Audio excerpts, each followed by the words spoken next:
రాష్ట్రంలో అడుగడుగున రాష్ట్ర ప్రభుత్వానికి విమర్శలు వస్తూ ఉన్నాయి. దీనికి సంబంధించి మనతో పాటు కాంగ్రెస్ పార్టీ నాయకులు ఉన్నారు, వారితో మాట్లాడే ప్రయత్నం చేద్దాం. సార్ నమస్తే. నమస్తే. చెప్పండి సార్, ఆ తీవ్రమైన విమర్శలకు ఇప్పుడు కాంగ్రెస్ పార్టీ ముందుగా కనిపిస్తూ ఉంది, దీనికి ఏం చెప్తారు?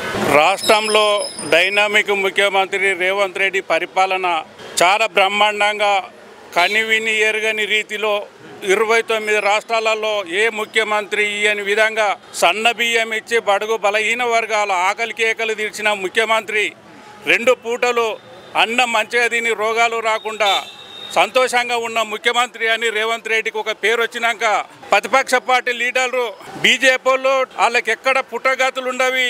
10 ఏళ్ళు బీజేపీ ప్రధానమంత్రి నరేంద్ర మోడీ పరిపాలన చేసి వాళ్ళ పరిపాలన చేస్తున్న రాష్ట్రాలలో సన్న బియ్యం ఇవ్వలేకపోయారు, అదే దొడ్డు బియ్యం ఇస్తుర్రు.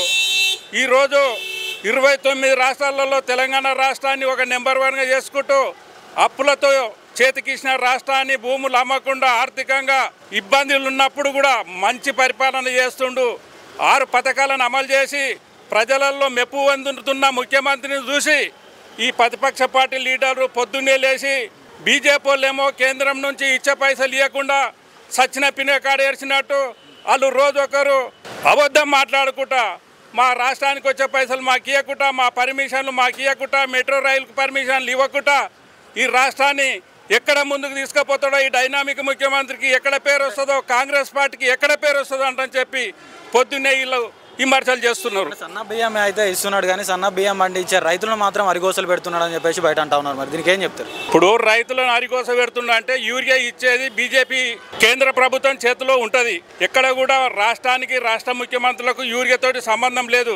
ఇక్కడ ముఖ్యమంత్రి పరిపాలన చేసేది ఇలా రైతులకు రుణమాఫీ చేసి పండించిన పంట గిట్టుబాటు ధర ఇచ్చి రైతు భరోసా ఇచ్చి ఇంకా పరికరాల మీద అన్నిటి మీద సబ్సిడీలు ఇచ్చుకుంటూ ఇలా రైతులను రారాజులు చేస్తున్న ముఖ్యమంత్రిని చూసి యూరియా గురించి అంటే బీజేపీ ప్రభుత్వాన్ని నరేంద్ర మోడీని యూరియా గురించి తెలంగాణలో రైతులంతా వ్యతిరేకంగా జనరల్ బాడీ ఎలక్షన్లలో బీజేపీకి డిపాజిట్ రాకుండా చేయాలని చెప్పి రైతులందరికీ మనం చేస్తున్నాం. అంటే ఇప్పుడు స్థానిక ఎన్నికలు రాబోతా ఉన్నాయి, మరి స్థానిక ఎన్నికల్లో ఇప్పుడు కాంగ్రెస్ పార్టీ ముందుకు పోతుందా అంటారా? కాంగ్రెస్ పార్టీని అసలు తొక్కే ప్రయత్నంలో ఉన్నారు వేరే పార్టీలు, మరి దీనికి ఏం చెప్తారు?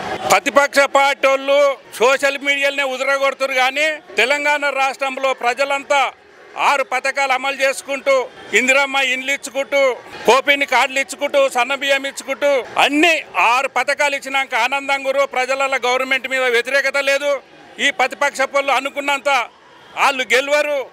ఏ గవర్నమెంట్లోనైనా కానీ ఉప ఎలక్షన్లు వచ్చినా స్థానిక సంస్థల ఎలక్షన్లు వచ్చినా 3 ఏళ్ల దాకా ప్రభుత్వంలో పని కావాలి అంటని చెప్పి ఇప్పుడు ఎంపీటీసీలను జెడ్పీటీసీలను సర్పంచ్లను రాష్ట్ర వ్యాప్తంగా కాంగ్రెస్ పార్టీకి గెలిపిస్తారు అని మాకైతే ప్రజల మీద విశ్వాసం ఉన్నది. ప్రభుత్వం మీద తీవ్ర వ్యతిరేకత ఉంది కాబట్టి స్థానిక ఎన్నికలకు కొంచెం దూరంగా ఉంటుంది ప్రభుత్వం అని చెప్పేసి మాట్లాడుతూ ఉన్నారు. మరి దీనికి ఏం చెప్తారు?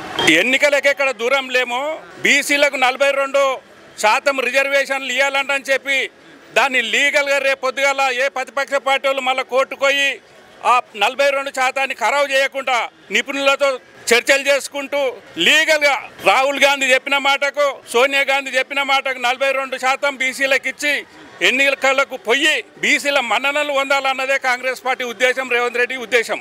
రాష్ట్రంలో ఉన్న నిరుద్యోగుల పరిస్థితి ఏందన్నా? రోడ్ల మీదకి వచ్చి ధర్నాలు చేస్తూ ఉన్నారు, మరి మా జాబులు ఎక్కడ, మా నోటిఫికేషన్లు ఎక్కడ అని చెప్పేసి దీనికి ఏం చెప్తారు? ఇవాళ రేవంత్ రెడ్డి ముఖ్యమంత్రి కాగానే ఇవాళ 60,000 మందికి ఉద్యోగాలు ఇచ్చి కేసీఆర్ ప్రభుత్వంలోనేమో పరీక్షలు పెట్టుర్రి కొలువులు ఇర్రంటే ధర్నా చేసిర్రు.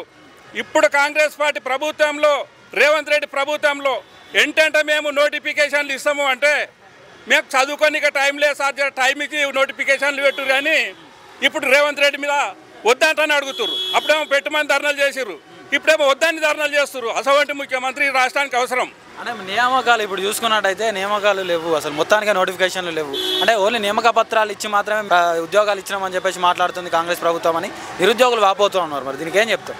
నిరుద్యోగులు ప్రతిపక్ష పనుల మాటలు ఇప్పటికైనా వినకుండా వచ్చిన 2 సంవత్సరాలలోనే ఇప్పటికీ 60,000 ఉద్యోగాలు లీగల్గా ఇచ్చి ఇదే ఎల్బీ స్టేడియంలో తలకాయలు లెక్క పెట్టి చెప్తా అంటని చెప్పిన ముఖ్యమంత్రి మాట అక్కడ రికార్డులలో ఉన్నది, ఇక్కడ ఉద్యోగాలు చేసేటోళ్ళ దగ్గర రికార్డు ఉన్నది. ఇంకా 2 సంవత్సరాల లోపల ఇంకా 40,000 ఇచ్చి ఈ 5 సంవత్సరాల లోపల 1,00,000 ఉద్యోగాలు భర్తీ చేసేది కాంగ్రెస్ పార్టీ నిర్ణయం, రేవంత్ రెడ్డి నిర్ణయం. చూపెడతాం. 2 సంవత్సరాల్లోనే 2 లక్షల ఉద్యోగాలు ఇస్తామని చెప్పిన కాంగ్రెస్ ప్రభుత్వం కనీసం 60,000 ఉద్యోగాలు అని చెప్పేసి ఒక మంత్రి అంటాడు, 60,000 ఉద్యోగాలు ఇచ్చినామని ఇంకో మంత్రి అంటాడు, 80,000 ఉద్యోగాలని ఇంకో మంత్రి అంటాడు. అంటే చెప్తూ ఆట వరుసగా చెప్తా ఉన్నారు కానీ ఉద్యోగాలు అయితే కల్పించట్లేదు అని చెప్పేసి నిరుద్యోగులు అంటా ఉన్నారు. దీనికి ఏం చెప్తారు? అదే ప్రధానమంత్రి కోటి ఉద్యోగాలు ఇస్తున్నాడు. ఇప్పటి వరకు ఎన్ని ఇచ్చిండు? ప్రధానమంత్రి చెప్పిన మాటకే 10 పైసలు సక్సెస్ చేయలేదు. ఇలా రేవంత్ రెడ్డి కాంగ్రెస్ పార్టీ చెప్పిన మాటకు 60% సక్సెస్ చేసినాం. ఇంకా 40% అతి తొందరలోనే ఇవ్వబోతున్నాం.